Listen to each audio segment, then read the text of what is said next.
Hello and welcome to the class. So the topic for today's class is the social learning theory given by Albert Bandura in the subject educational psychology. So the learning outcomes for today's class is to know what is social learning, what are the different ideas behind social learning theory, then what are the components on which social learning theory is based, and how the social learning theory can be advantageous, can be useful in a classroom, and what is the role of a teacher while going through the components of social learning theory. So let us now take a look at the biographical background of the psychologist Albert Bandura. He was born in Alberta, Canada in 1925, and he was the youngest child in his family of 6 members. He received his bachelor's degree in psychology from the University of British Columbia in 1949. He went on to the University of Iowa, where he received his PhD in 1952. It was there that he came under the influence of the behaviorist tradition and learning theory. In 1953, he started teaching at Stanford University. While there, he collaborated with his first graduate student, that is Richard Walters, resulting in their first book, which was named as Adolescent Aggression in 1959. Then he was the president of APA in 1973, that is the American Psychological Association, and also received the APA's award for distinguished scientific contributions in 1980. And in 2006, he received the Gold Medal Award for Life Achievement in the Science of Psychology. He continues to work at Stanford to this day. So let us now discuss what is social learning theory. The social learning theory was proposed by Albert Bandura, and it is perhaps the best known, influential theory of learning and development. While it has been rooted in many of the basic concepts of traditional learning, and Bandura believed that direct reinforcement could not account for all types of learning. And we can also call social learning theory as an observational learning, and this theory emphasizes learning through observation of others. So this theory actually focuses on the observation basis and through which we learn new things. So think back about your childhood, and do you remember riding a bicycle, how you learned to ride a bicycle, how to play different games or the chess or do simple addition problems. So you learned these skills by observing others. Whenever you tried to learn these things, you observed from others and learned and retained such things. So this is what Albert Bandura, who was a social cognitive psychologist, believed, that you can learn by observation. So he's quite different from other learning theorists who look at learning as a direct result of conditioning, reinforcement, and punishment. So Bandura asserts that most human behavior is learned through observation, imitation, and modeling. So we not only learn, how to perform a behavior, but also what will happen to us in a specific situation if we perform it. So these are the various things which he has taken out of the conclusion after conducting a very famous experiment. So his theory added a social element, arguing that people can learn new information and behaviors by watching other people. It is also known as observational learning, or we can say the modeling. This type of learning can be used to explain a wide variety of behaviors.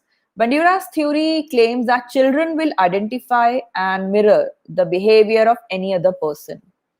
Bandura agreed with the behaviorist theories of classical conditioning and operant conditioning. So he's famous for this theory, and he has contributed a lot to psychology. So what was basically his approach? So when someone refers to Albert Bandura's approach to psychology, they are referring to the social learning theory. Bandura developed a theory that children learn by what they observe in social situations, and executed a famous experiment called the Bobo doll to attempt to prove his predictions. The social learning theory of Bandura focuses on the learning that occurs within a social context. It considers that people learn from one another, including such concepts as observational learning, imitation, and modeling. So, this learning theory emphasizes the importance of observing and modeling the behaviors, attitudes, and emotional reactions of others. So, these are the basic social learning concepts. And these core concepts are that the idea that people can learn through observation, the idea that internal mental states are an essential part of this process. You know, you have to be cognitively strong also. So, your mental status also plays an important role, and this theory recognizes that just because something has been learned, it does not mean that it will result in a change of behavior. If the person has observed something, but it does not, he or she does not want to imitate it or go for the modeling part, so that means that it will not bring a change in their behavior. So people learn through observing others' behavior, attitudes, and outcomes of those behaviors. Bandura has said that most human behavior is learned observationally through modeling. From observing others, one forms an idea of how new behaviors are performed, and on later occasions, this coded information serves as a guide for action. Social learning theory explains human behavior in terms of continuous reciprocal interaction between the cognitive, behavioral, and environmental influences. So, in summary, we can say that people learn from each other via observation, imitation, and modeling. And this theory has often been called a bridge between behaviorist and cognitive learning theories because it encompasses attention, memory, and motivation. Bandura believed in reciprocal determinism, that is, the world and a person's behavior cause each other, while behaviorism essentially states that one's environment causes one's behavior. Bandura, who was studying adolescent aggression, found this too simplistic, and so, in addition, he suggested that behavior causes environment as well. So, it is a vice versa process which he believed. So these are the few, there are four necessary conditions which are required for effective modeling. And the first one is the attention. So in order to learn, you need to be paying attention. So whenever you want to learn, you have to pay attention. And for this, various factors, you know, in order increase or decrease the amount of attention paid. So this depends on various environmental factors also, and various your personal reasons also. So it can be distinctiveness, prevalence, complexity, functional value, any kind of characteristics like sensory capacities, your level of understanding, your perceptions, past reinforcement, it affects attention. Then there is another condition, that is retention. The ability to store information is an important part of the learning process. Remembering what you paid attention to, it can include symbolic coding, mental images, cognitive organization, symbolic rehearsal, or motor rehearsal. Then the next part is the reproduction. Once you have paid attention to the model and retain the information, now it is your time to actually perform the behavior you observed. So you need to reproduce the image, including the physical capabilities and self observation of reproduction. We can say that, for example, a student might learn something because of their pride, for their sense of satisfaction, or to fulfill a feeling of accomplishment. So this factor of learning intrinsically connects Bandura's learning theory to those of other cognitive developmental theories. Then the other part is motivation. In order for observational learning to be successful, you have to be motivated to imitate the behavior that has been modeled. So having a good reason to imitate should be behind that. It should include motives, like we have recently discussed the example that for self-satisfaction, for the sense of a feeling of accomplishment. So if this kind of intrinsic or extrinsic motivation is provided to the person, so it can also lead to a effective social learning.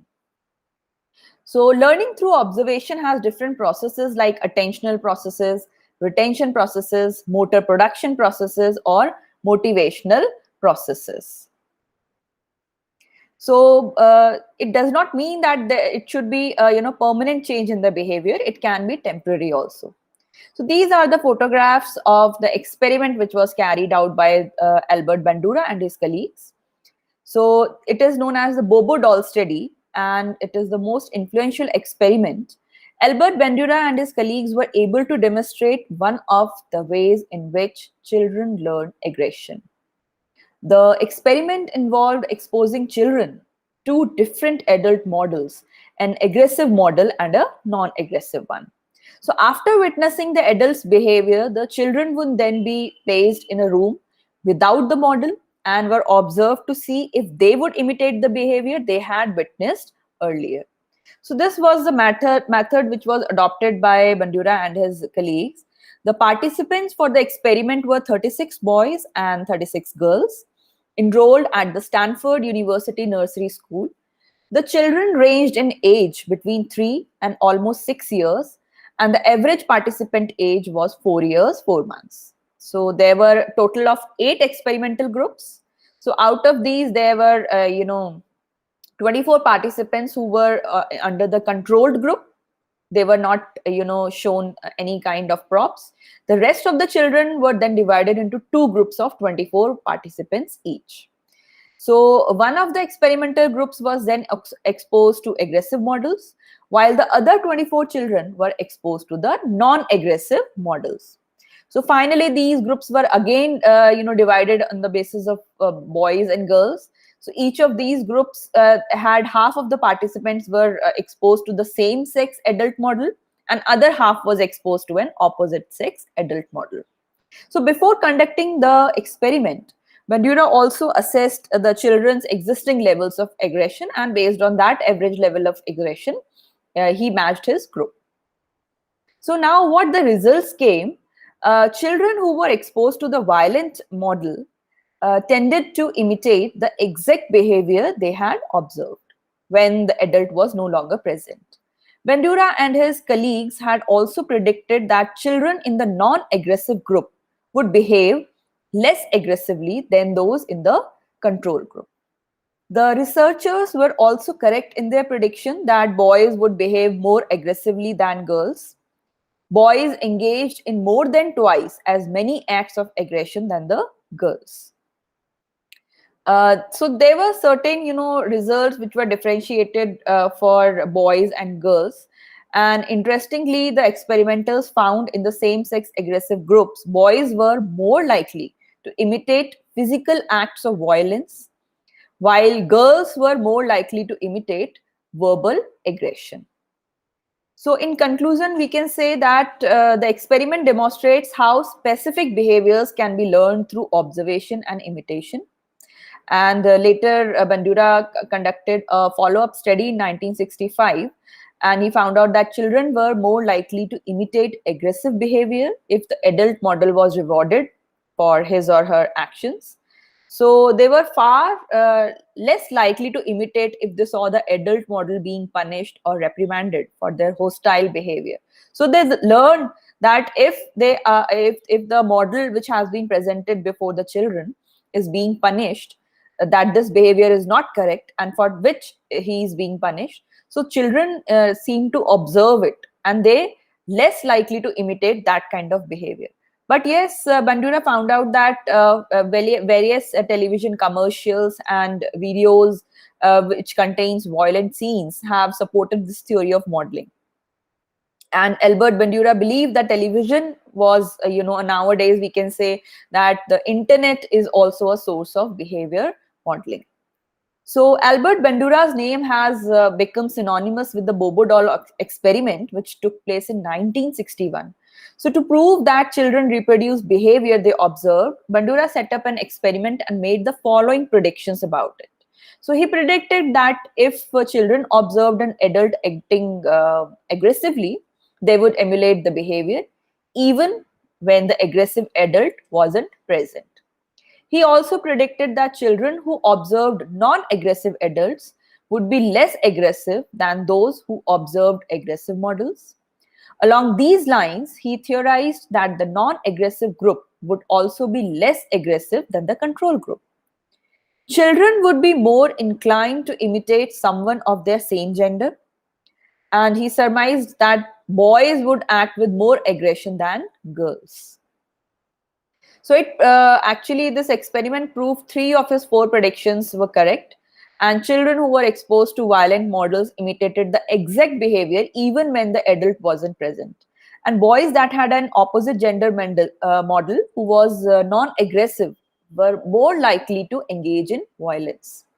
So while boys and girls engaged in violence, boys were twice as aggressive as girls, and boys were more likely to get physical, whereas girls were more verbally aggressive. So this was the difference which was, found out, the conclusion which came out after this kind of experiment. So, but there is some criticism also regarding this experiment. They noted that laboratory of this experiment doesn't simulate the real world. So this is how they think that it was only the controlled and the experimental group. And also they thought that the subjects which Bandura selected wasn't diverse, so that he couldn't generalize the results to a diverse population. So there's no way to know if children would act more or less aggressive to a person than a doll. So that was a Bobo doll which was prepared specially for the children. But the critics were right in saying that we cannot, generalize that children would do the same behavior with the doll and the person if there was a living person there. So this was not a longitudinal study. So there's no way to measure the results over time. There's a possibility that the kids weren't motivated to be aggressive. They only wanted to please the adults. So perhaps most importantly, some some considered this experiment to be unethical because it may have taught kids to be aggressive. Earlier, they were not so.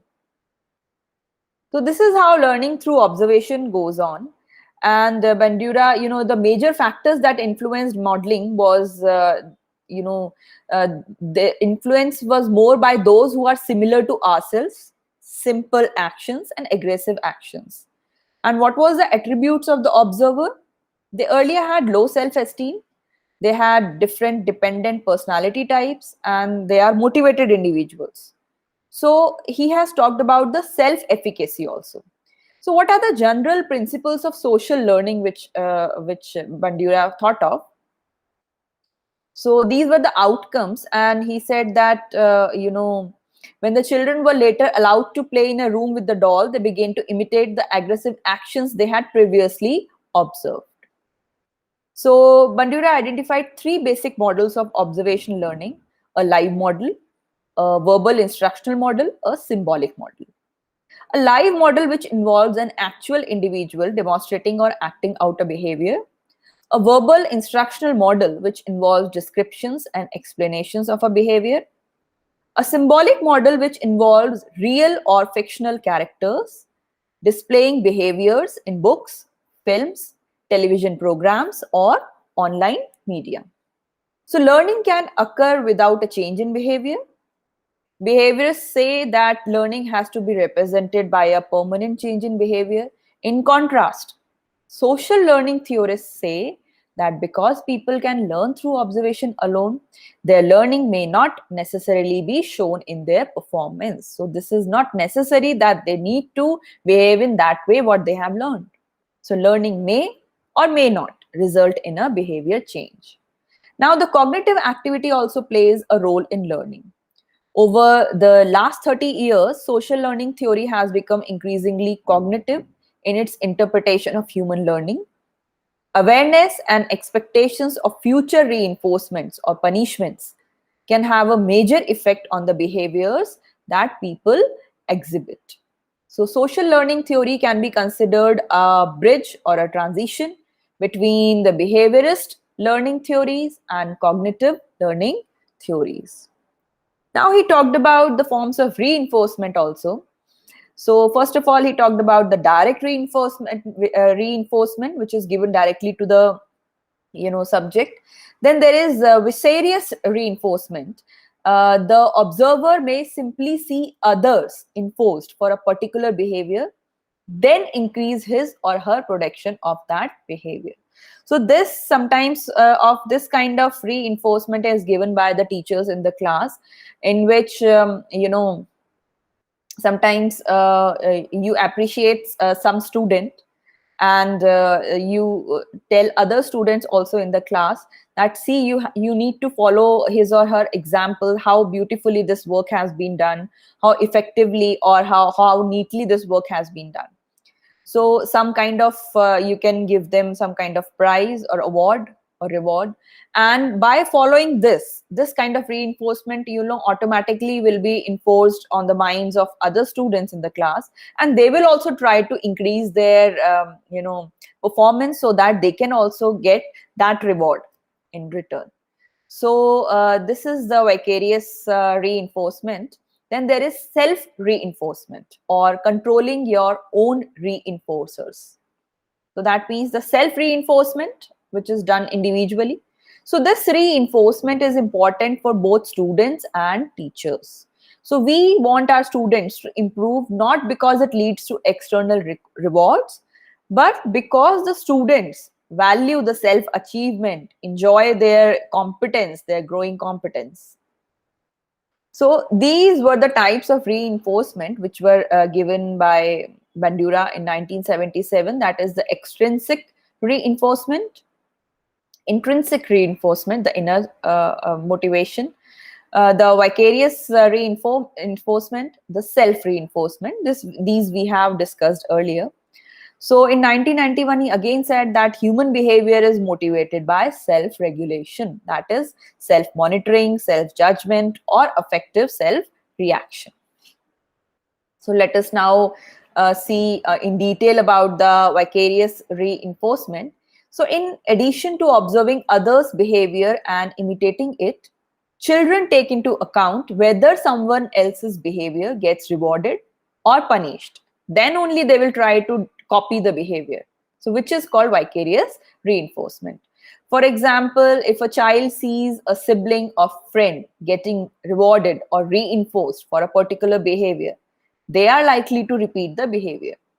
And if they see that for this their sibling or their friends are getting scolded, or negative consequences is there for their actions, so they won't be likely to copy it. So the social learning theory takes into account that children won't just imitate the behavior of any random person. All children have specific models that they can identify with. So this is why we say that teachers are also the role model in the classes. The models that children most closely identify with will come from their immediate world. So whatever surroundings they have, whatever in which environment they survive, so these are the areas in which they live. So they will try to imitate that behavior only. So children can easily identify with their beliefs, values, attitudes. So models may be family members, such as parents, grandparents, the other relatives, siblings, or close friends. So models also present in the form of people in the media, the fantasy characters. Nowadays we try to model our role models are sometimes the actors who plays certain role in the movies, or the sports personalities. Then there is aggression, inhumane behavior, and moral disengagement. So based on this, Bandura said that exposure to violence in media has led to aggressive acts by children. For example, nowadays, various kinds of online games have been we have heard of, and most of them are aggressive and violent in nature. So due to present circumstances, many of the children are just following these games and imitating that behavior. So this is also a kind of exposure which is not good for the children. So aggressive film model is just as effective as the live model. Sometimes it can also influence our children. So real clown is just as effective as the bobo clown. So this is how, if we have recorded any picture, or we are telecasting any movie on the internet, on the mobile, or on television, then also it can create a similar influence. So then there is another thing which Bandura discussed, that is moral disengagement. So it is the process of convincing oneself that ethical standards do not apply to them in a particular context. The process seems to permit individuals and institutions to take part in violence and other inhumane activities. Their behavior is justified or exonerated. Rationalization, minimizing displacement, etc., are used to help in this respect. So these are the strengths of this theory. That is, the strong emphasis was given on the experimental research, and modeling can be taken as a form of psychotherapy, which can be used as medication during the psychological guidance. And it is a blend of internal and external variables, so it adds holistic value to the ideas. It has been appreciated that the experiments were based on philosophical assumptions, yet he tried to avoid elevating his empirical conclusions, the scientific ones, into philosophical ones. So he does not overextended his findings. The weaknesses were ethical issues were there while using the aggressive models. And in order to develop self-regulation and self-efficacy or efficiency in the classroom, there must be enough time to create a sense of mastery in each subject. So unfortunately, that time may not always be available. So unconscious mind was not considered during this experiment. So in summary, we can say the highest level of observation learning is achieved by first organizing and rehearsing the modeled behavior symbolically, and then enacting it overtly. Coding modeled behavior into words, labels, or images results in better retention than simply observing it. Then the next point, we can say that individuals are more likely to adopt a modeled behavior if it results in outcomes they value. Individuals are more likely to adopt a model behavior if the model is similar to the observer and has admired status and the behavior has functional value. So you can go through various kind of references, and we have various websites which are available, which can give you, the idea about the social learning theory, the experiment which has been carried out by Albert Bandura and his colleagues. And there are certain implications of social learning theory on students and teacher learning. So this can certainly bring positive changes and positive behaviors in students. Teacher can also use positive role models to improve desired behaviors, and thus change the culture of a school. Not only will individual students will benefit from positive role models in and out of the classrooms, but the entire class and student body will achieve this success. So other kind of various kinds of classroom strategies could be adopted at the time of teaching, and such as encouraging children and building self-efficacy, as it has been rooted in social learning theory. For example, if a teacher is positive with their students and they encourage them, this positive energy and verbal encouragement in turn will help in building the self-efficacy. So the belief in one's abilities to succeed in various situations, Bandura found that a person's self-efficacy impacts how their tasks, goals, and challenges are approached.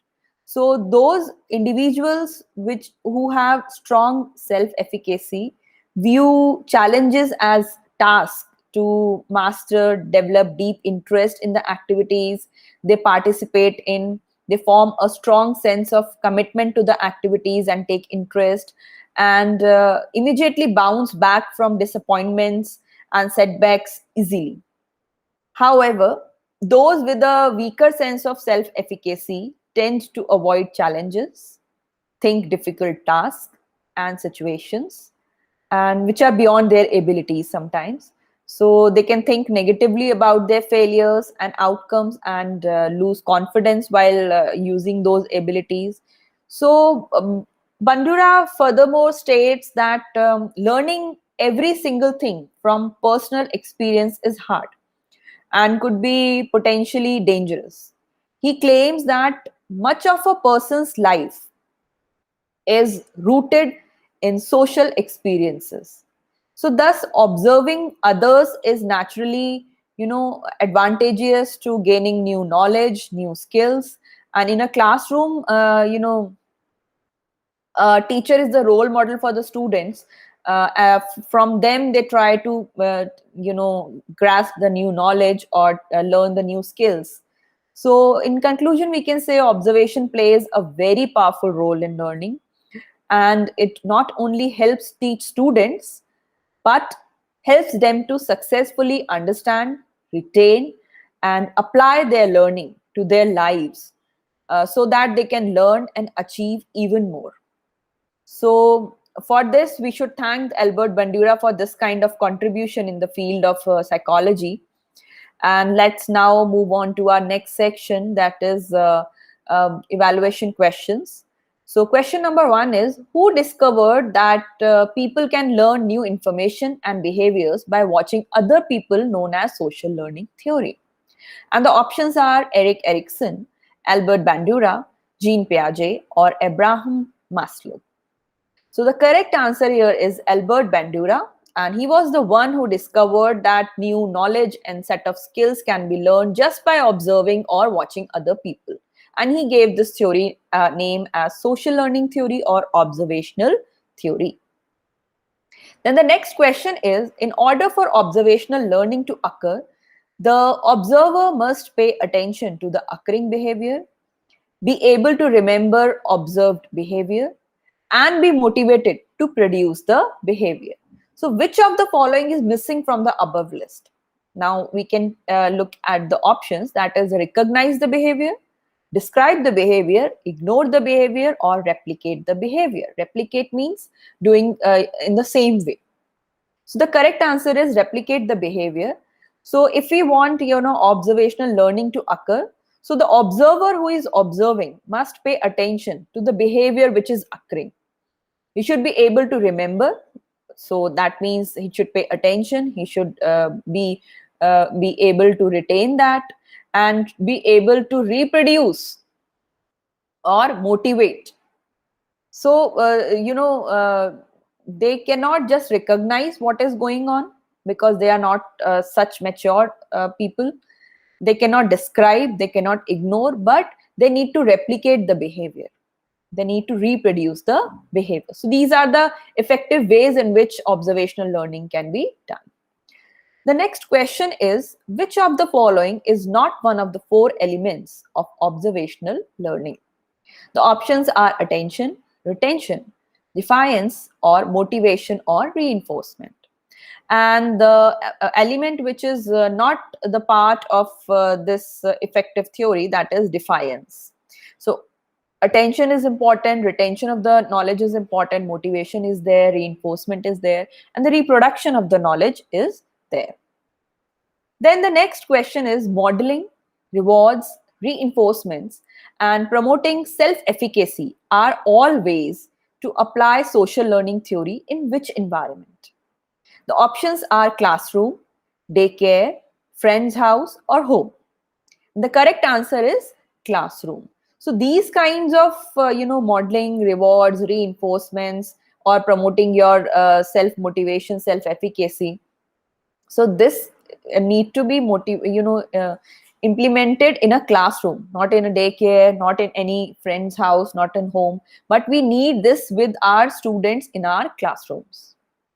The next question is, determining human behavior can be influenced by all factors except which of the following? The options are cognitive factors, environmental factors, behavioral factors, or physical factors. And the correct answer is physical factors, because physical factors are not the one which influence the human behavior, but the cognitive, environmental, and behavioral factors very much affects the human learning. Question number 6 is, which of the following is one way a teacher can model a skill or behavior by giving verbal instructions on a daily basis? So the options are verbal instruction modeling, live modeling, symbolic modeling, or no modeling is being used. So the correct answer is the verbal instruction modeling. So this is how, they are not imitating what the teacher is doing, but what teacher has been teaching them verbally, giving instructions verbally. This kind of modeling or this kind of behavior can also, bring changes in the behavior of the students. Then the next question is, extrinsic and intrinsic are two types of what? The options are behavior, languages, motivation, or punishment. So this we have discussed that there is extrinsic motivation and intrinsic motivation. So intrinsic motivation is within, from our feelings for self-motivation. So we should feel as an individual that it should be done. And extrinsic is by giving rewards, awards, or by giving appreciation, you can motivate someone. Okay, the next question is, Ashish receives a piece of chocolate for turning in his homework with all correct answers, while another student turn in his homework expecting a piece of chocolate, but does not have all correct answers. So what type of reinforcement the teacher is trying to give here? The options are negative reinforcement, self-reinforcement, direct reinforcement, or vicarious reinforcement. So this we have discussed that the vicarious reinforcement is that in which, some person has done a good work and the other students are also expected to follow that person's lead and follow that, and this kind of behavior can be inspirational for other students also. So for just getting the reward which the other person is getting, the students must understand that they also need to do the work correctly, then only they will be able to get a chocolate or the reward or the appreciation. So this kind of strategy can be achieved, adopted by the teacher in the class. Next question is, Albert Bandura's famous Bobo doll experiment focused on what type of social behavior? The options are silliness, aggressiveness, laziness, or quietness.